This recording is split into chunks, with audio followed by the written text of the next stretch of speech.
건축주 입장에서는 설계를 맡겼으니까 다 좋은 거 아니냐고 생각하는데 어느 날 토목 설계비 이래 얘기하면은 조금 싸우는 경우도 있어요, 솔직히. 설계비를 얼마쯤 주는 게 맞느냐 이렇게 얘기했을 때 저는 이렇게 얘기하거든요. 이 설계비 얼마 받나 이런 물으니까 1억이라고 얘기하는 거예요. 시공비가 1억이 아니고 설계비가 1억이라는 거예요.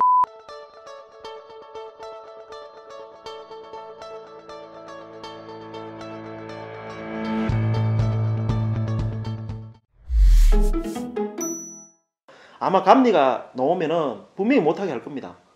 감리가 제대로 한다 그러면은. 근데 소규모 주택에 지금 감리가 없으니까 현장 관리인 그렇죠. 나와도 본인들이 선임한 걸로 소개하고 이러면은 그냥 넘어가잖아요. 그게 가장 큰 문제인데. 그렇죠. 현장 관리인도 사실은 현장 관리인도 그렇고 감리도 그렇고 사실 제가 보는 입장에서는 비용하고 관련이 있거든요. 그쵸. 그 감리비 뭐 꼴랑 주택 해봤자 100만 원, 200만 원 받는 걸로 할 때마다 매일 넣어가지고 할 수가 없어요. 그게.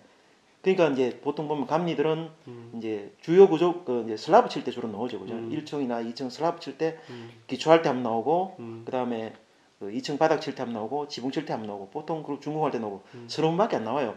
그 돈으로 그렇게밖에 못 나와요, 사실은. 현실적인 문제가 분명히 있어요. 그러니까 이게 제도적으로 제도는 만들어놨는데 그걸 규제하거나 현실적으로 이렇게 관리할 수 있게끔 뭔가 행정적인 그런 뒷받침이 있어야 되는데 그렇죠. 지금 그게 없는 상황이라. 제가 생각에는 물론 행정적인 뒷받침도 해야 되겠지만은 이제 그렇게 되면 이제 비용이 올라가지 않습니까? 예를 들어 가지고 감리비가 어차피 감리비가 건축주가 주는 거니까 감리비가 그러니까 4번 나올 걸 8번 나오게 하려고 그러면은 100만 원 줄 걸 200만 원 줘야 된다는 그쵸. 얘기죠. 그게 돼 가지고 제가 생각하는 어느 날 갑자기 관에서 이거 무작정 4번 나올 걸 8번 나가라. 그다음 1명 붙이고 2명 붙이라 이렇게 얘기할 게 아니고 사회적인 분위기를 만들어 가지고 이런 비용이 들어가니 건축주를 설득해 가지고 이 정도 비용이 들어가야 제대로 감리를 볼 수 있고 그래야 원하는 집을 지을 수 있습니다. 그런 분위기를 만들어 주는 게 제가 국가가 할 일이라고 생각을 하거든요. 지금 현장 관리인 제도 자체가 제가 이제 찾아본 걸로는 건축 진행 중에 하루에 3시간씩 가갖고서 그래도 현장 관리를 하게끔 되어 있는데 하루에 3시간씩이면 그 공기가 예를 들면은 2달짜리면 그렇죠. 그게 계산을 해보면은 답이 안 나요. 왜냐면은 답이 안 나와. 하루 3시간 가려고 그러면 가는 시간 오는 시간 빼면 반나절을 보내야 되는데 그렇죠. 그러면은 뭐 하루에 그 사람 개인 인건비 경비 생각하면 뭐 10만 원을 계산한다 치더라도 한 달이면 300만 원이고 2달이면 600만 원 700만 원 되는데 그 제가 보기에는 그래 가지고는 안 맞는 거거든요. 그러니까 그렇게 만들어 놓고서 허가팀에서는 안 나와 본다는 거죠. 가온파에게 구독, 좋아요는 큰 힘이 됩니다. 미국이나 캐나다에 인스펙션 제도가 잘 돼 있어서 그쪽에 권한이 되게 크잖아요. 근데 그 인스펙터라는 게 그 일종의 그 공공적인 일을 하는 거라서 제3자 입장에서 이렇게 감리를 제대로 한다고 보면 한국은 인식 자체가 그냥 어차피 건축하는 사람이 섭외하고 건설하는 사람이 선임하고 이래서 둘이 그냥 초록은 동생이라고 그 사람들끼리 하니까 제3자 입장에서 객관적이지 않다 전혀. 맞아요. 막 그런 생각이 있으니까 또 건축주들은 어차피 그렇게 할 거 내가 돈을 더 주고서 해야 되냐? 또 이런 또 반론들이 사실은 있긴 하거든요. 뭐 500을 주나 100만 원을 주나 니들끼리 어차피 와서 해먹는 건데 또 이런 부정적인 인식이 사실은 있는 게 사실이거든요. 그래서 이런 사회적인 인식이 서로 다 밸런스를 가지면서 설계비도 내나 마찬가지거든요. 그렇죠. 보통 전원주택을 보면은 저는 항상 하는 얘기가 있는데 설계비를 제대로 주자는 얘기를 가끔씩 해요. 그 영상 저도 봤습니다. 설계비를 제대로 주자. 합리적으로. 그러면 그 제대로라는 가격이 얼마가 제대로일 거냐? 그렇죠. 그게 이제 문제가 있는데 있어야 되는데. 보통 보면은 우리가 이제 전원주택 좀 이따 설명하면서 규모에 대해서 잠깐 설명을 하면서 얘기를 할 건데 예를 들어 30평 기준으로 생각을 하면은 30평 기준으로 이제 생각하자는 거는 신고권을 기준으로 생각을 하자는 겁니다. 신고권이 아니고 그러면 신고권으로 봤을 때 이거를 얼마를 주는 게 맞느냐? 솔직히 말해가지고 보통 보면 인터넷에 들어가 보면은 뭐 평당 10만 원 해가지고 뭐 300만 원, 350만 원 이런 게 많이 있거든요. 저는 사실 거기에 대해 가지고 조금 부정적이에요. 300만 원, 350만 원 가지고는 솔직히 말하면은 제가 보기에는 설계 사무실에 있어 가지고 이게 뭐 건축주와 상담하고 이렇게 그걸 협의해 가지고 내용을 반영시킬 수 있는 그 비용이 포함 안 되어 있어요. 왜냐하면은 설계 사무실 지금 현재로 보면 만약 300만 원 받는다 손 치면은 예를 들어가지고 제일 먼저 얘기하는 것이 구조 안전에 대한 거. 네. 그러니까 이제 구조 안전 확인서가 들어가야 되니까 거기에 대한 비용. 솔직히 말하면은 건당 있지 않습니까, 그죠? 그 구조 계산을 한다 그러면 최소 비용이 50만 원 정도 돼요.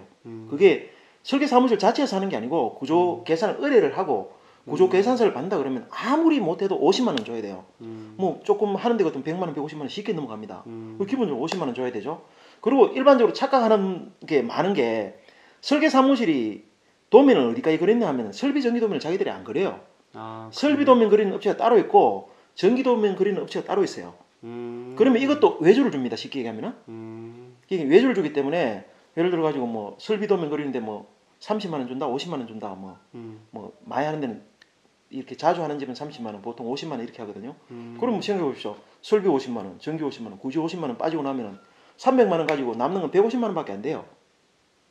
150만 원 가지고 현장 나오겠습니까? 제 생각에 못 나오거든요. 왜냐면 그건 150만 원 가지고 도면 그리는 비용, 그다음에 관에 가가지고 접수하고 이런 비용, 거기다가 뭐 그 속에는 또 그 설계사무를 유지하는 비용, 그런 거 다 들어가 있지 않습니까? 라이센스 비용까지, 도장가까지 다 들어가 있는데 제가 150만 원 그 말이 안 되거든요. 그러니까 이게 300만 원, 350만 원 준다고 생각을 하셨으면은 제가 생각하는 거는 시공하는 사람 입장에서 보면 300만 원, 350만 원을 주고 도면을 그렸다 그러면은 제가 생각에는 도면에 대한 협의를 해가지고 내가 원하는 걸 막 요구를 해가지고 어떤 도면을 그려내라 이래 바꿔달라 저래 바꿔달라고 할 정도의 도면은 안 나온다고 생각하시는 게 맞습니다.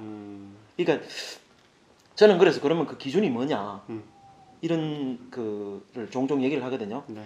쉽게 얘기하면은 제가 얼마 전에 그 설계사무실 하는 이제 형이죠.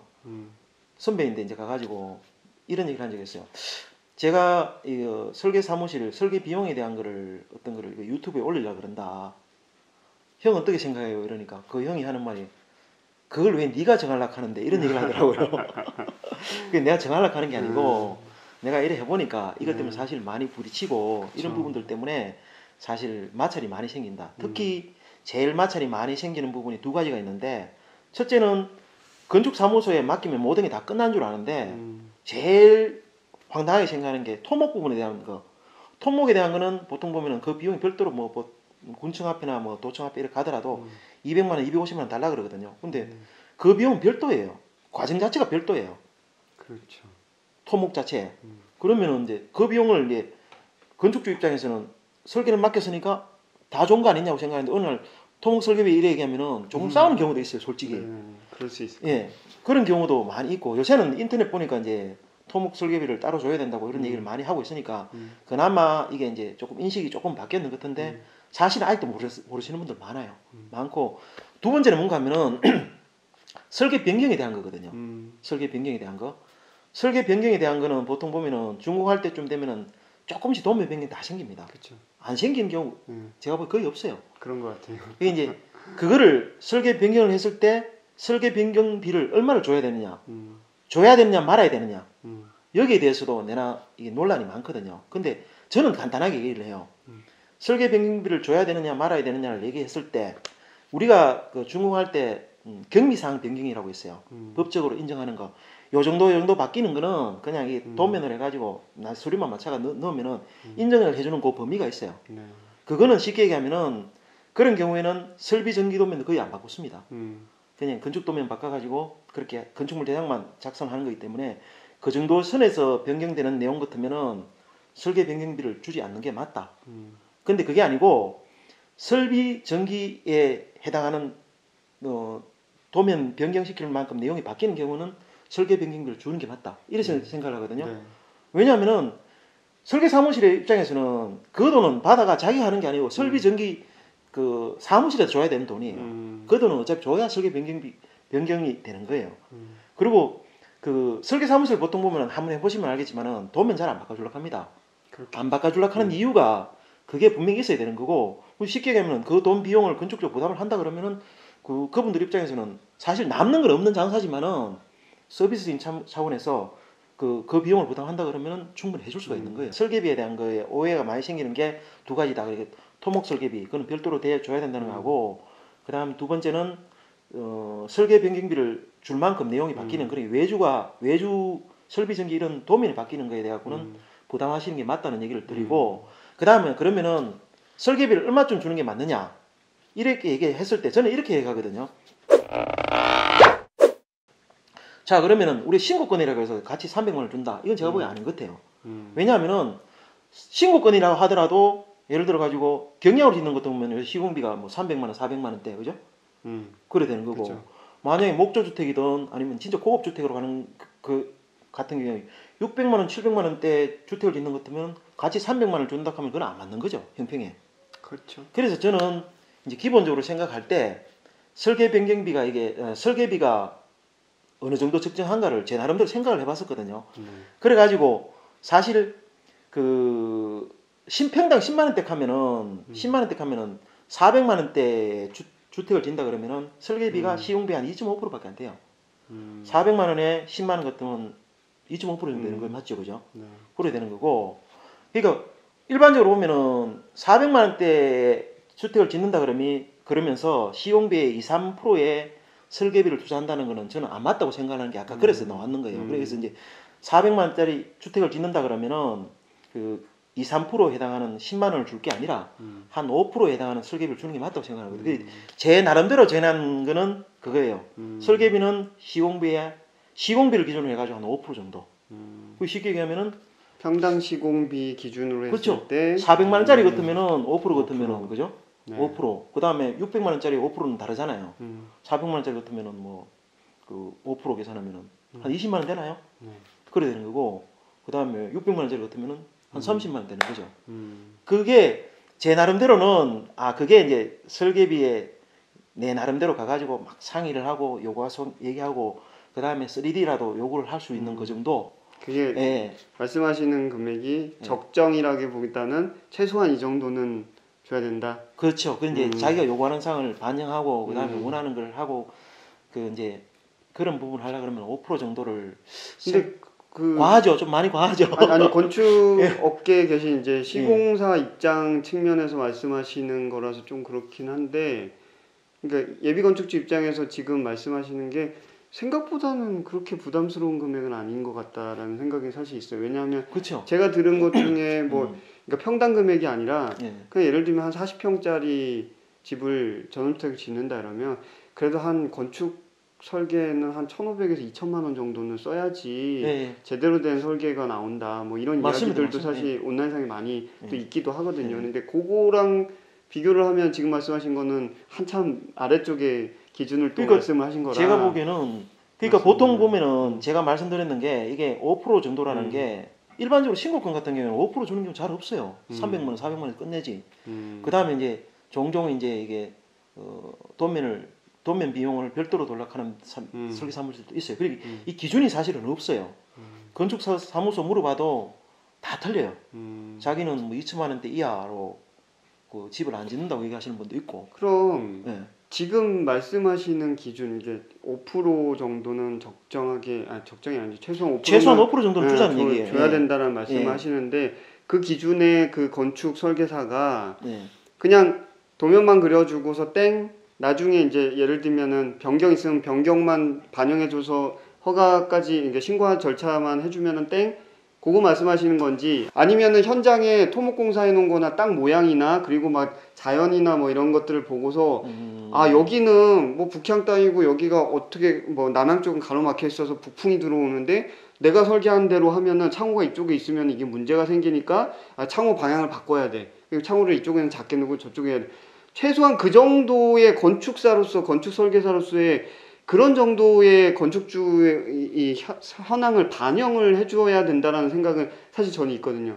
근데 뭐 3%씩 주던 그러니까 정말 허가방처럼 그렇게 하시는 분들은 아예 뭐 나와보지도 않는 건 당연한 거고, 근데 지금 이제 5%대도 혹시 그냥 이제 허가방처럼 해주는데 최소를 말씀하시는 건지 아니면 제가 말씀하는 책임 정도 그런 직업적 양심을 갖고 나와서 현장에서 뭔가를 해주시는 분들 요거까지 하면 어느 정도 볼륨으로 더 잡아야 될지 뭐 요거에 대한 의견도 좀 사실 설계 얘기를 잠깐 할게요. 이게 잘 부담스러운 내가 설계 사무실 사람이 아니라 가지고 저는 설계 사무실에 억수로 욕을 넣어도 볼 수 있잖아요. 조심스러운 얘기인데 사실은 그런 게 있어요. 옛날에는 설계비라 그러면 거기에 이제 감리비가 포함이 되어 있었거든요. 근데 지금 어차피 감리비는 떨어져 나왔는 거고 우리가 얘기하는 설계비라는 건 순수하게 설계비만 얘기하는데 사실 5% 정도 같으면은 좀 전에 얘기한 5% 정도 같으면은 우리가 통상 뭐 400만짜리 집을 짓는다 그러면 5% 같으면은 평당 20만 원 정도 설계비를 주는 셈이거든요.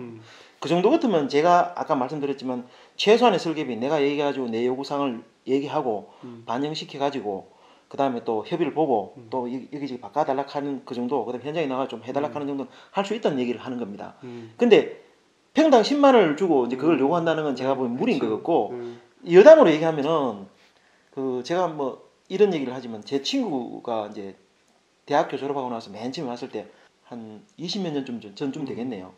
그 프랑스 유학 갔다 왔었는데 그 프랑스의 굉장히 유명한 건축가 밑에서 공부를 하고 왔는 친구였는데 이제 프랑스에 돌아왔다 해가지고 저는 이제 가봤어요. 가봤는데 설계를 모형을 만들고 있더라고요. 그래가지고 그 당시에 집을 짓는 게 보통 주택 30평짜리 이런 집을 지으면은 한 6천만 원, 7천만 원 정도 했어요. 당시에 집 짓는데 총 들어가는 비용이. 근데 이 설계비 얼마 받나 이런 물으니까 1억이라고 얘기하는 거예요. 시공비가 1억이 아니고 설계비가 1억이라는 거예요. 집을 6천만 원, 7천만 원짜리 7천만 원이 짓는데 설계비를 1억을 받는다는 거예요. 디자인 비용. 네. 그리고 맨 처음에는 야, 니 지금 뭐하노 장난하는 거 그랬는데 과정을 봤거든요. 과정을 봤는데 1년 동안 해요. 1년 동안. 그 설계를 하면 그 당시 지금은 뭐 스케치업이라든가 3D 시뮬레이션 하는 그런 프로그램들이 많은데 그 당시엔 전 모형이었어요. 모형을 만드는 거예요. 그거를 설계를 해가지고 모형을 만들고 그 다음에 뭐 그 모형을 가지고 건축적으로 브리핑하고 다시 모형 부사보고, 모형이라는 게 한 번 만들어 보면 수정이 안 되잖아요. 부사보고 하는 걸 1년 동안 하더라고요. 그리고 생각하기에 연봉으로 생각하니까 그 정도 받아야 되겠더라고. 직원도 있는데, 그죠? 미니어처로 하나 만들고 마을을 만들었다가 부셨다가 또 하고 그걸 계속 반복하니까 맨 처음에는 이게 왜 그렇게 우리나라에 맞지도 않은 걸 왜 저렇게 할까 싶었는데 그걸 그렇게 1년 동안 하더라고요. 그 정도 성심이 들어가면 1억 받아도 되지 않을까 싶어요. 저도 그렇게 생각하는데 그 다음부터 일이 없어요. 그 돈을 주고 할 사람이 없는 거예요. 쉽게 하면은 그렇더라고. 그래 그런 거를 봤는데, 그래서 좀 전에 얘기했지만 설계비를 그 이제 얼마가 좀 전에 5% 정도를 그 최소한 5% 정도는 주고 나서 내가 요구할 걸 요구하자고 말씀드렸는 거고, 그 5%에 해당하는 금액에는 토목 설계비나 그다음 설계 변경에 대한 비용은 제외하고 최소한 5% 정도는 줘야 그래도 현장에 한번 나와보십시오. 나와가지고 한번 보시고 그다음에 또 반영해 주십시오. 또 그다음에 또 뭐 도면도 이래 해가지고 이것도 변경해 주시고 그래 할 수 있지. 안 그러고 이제 제가 생각에 평당 10만 원 주고 막 매번 가면 그 사람 별로 안 좋아할 수밖에 없어요. 가온파에게 구독, 좋아요는 큰 힘이 됩니다. 그럼 경험상 5% 정도 준 그 설계 사무실에서는 그래도 좀 나와보고 좀 그래도 관심을 보이고 좀 그 정도는 해줄 수 있죠. 그거 요구하셔도 됩니다. 5% 주고 저 같으면 5% 주고서 그거 요구하겠어요. 그래야 최소한입니다. 최소한 5% 이상. 그러니까 저희 이제 대학원 동기 누님은 1억 5천 주고 설계만 했었어요. 고향에다가 그러니까 단독주택 단지였는데 거기다가 이제 철콘으로 짓는 한 60 몇 평짜리 단독주택을 졌는데 지금 가봐도 되게 미래지향적으로 정말 이쁘게 짓긴 했는데 어쨌든 1억 5천에 건축 그 설계 비용을만 별도로 주고도 이렇게 짓기도 하는데 그건 일반 저 같은 이제 영세민 입장에서는 힘들긴 하지만 그래도 안전이나 이런 예를 들면 저처럼 하자로 고생을 해서 차후에 이런 힘든 일을 겪느니 5% 이상 제대로 주고 이분이 또 나오셔서 제대로 이렇게 관리라는 측면보다는 어쨌든 잘 지어질 수 있도록 뭔가 신경을 써주시면 정말 좋을 것 같아요.